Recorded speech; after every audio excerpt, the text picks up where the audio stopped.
अस्सलाम वालेकुम। एक अच्छी ख़बर नहीं है, लेकिन हमारा ज़ाहिर बात न्यूज़ चैनल है, आप तक हर बात को पहुंचाना है।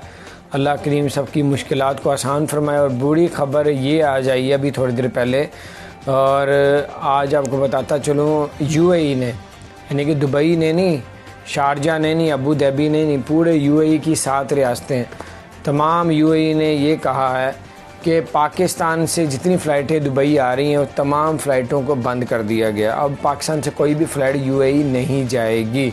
और उनका कहना है जब तक पाकिस्तान एयरपोर्ट में जो है वो अथेंटिक जो है लेबॉर्ट्री नहीं बनाएगा, जहाँ से टेस्ट हो के, जहाँ से मुकम्मल टेस्ट हो के दुबई के लिए लोग रवाना ना हो।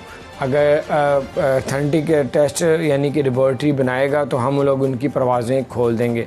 लेबॉर्ट्री की वजह से उन्होंने पाकिस्तान की फ़्लाइटें मुकम्मल तौर पे पाकिस्तान से दुबई कोई भी एयरलाइन नहीं जाएगी। अब वहाँ से फंसे हुए पाकिस्तानी को वापस ज़रूर लाया जाएगा, लेकिन यहाँ से कोई भी फ़्लाइट पाकिस्तान से दुबई यूएई पूरे यानी कि 7 रियासतों में नहीं जाएगी।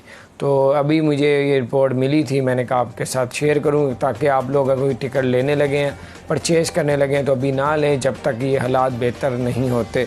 और उन्होंने सिर्फ पाकिस्तान के लिए नहीं, पाकिस्तान के अलावा और भी ऐसे कोई भी मुल्क हैं जिनकी लेबॉर्ट्री टेस्ट जो है वो बेहतर नहीं है। हालांकि उनकी चुटाई लैब के साथ एग्रीमेंट हो गया था कि वहाँ से कोरोना का टेस्ट होगा फिर लोग जाएंगे, लेकिन उन्होंने उसके बावजूद, एग्रीमेंट होने के बावजूद, इस चीज़ को इग्नोर किया। अब लोग पाकिस्तान से अभी कोई भी बाहर नहीं जा सकेगा। यूएई ने मुकम्मल बैन कर दिए पाकिस्तान से फ़्लाइटें उधर आने के लिए। बाहर अपना ख्याल रखें। अल्लाह ताला आप सबकी और हम सबकी तमाम तकलीफ़ें, परेशानियों को दूर फरमाए।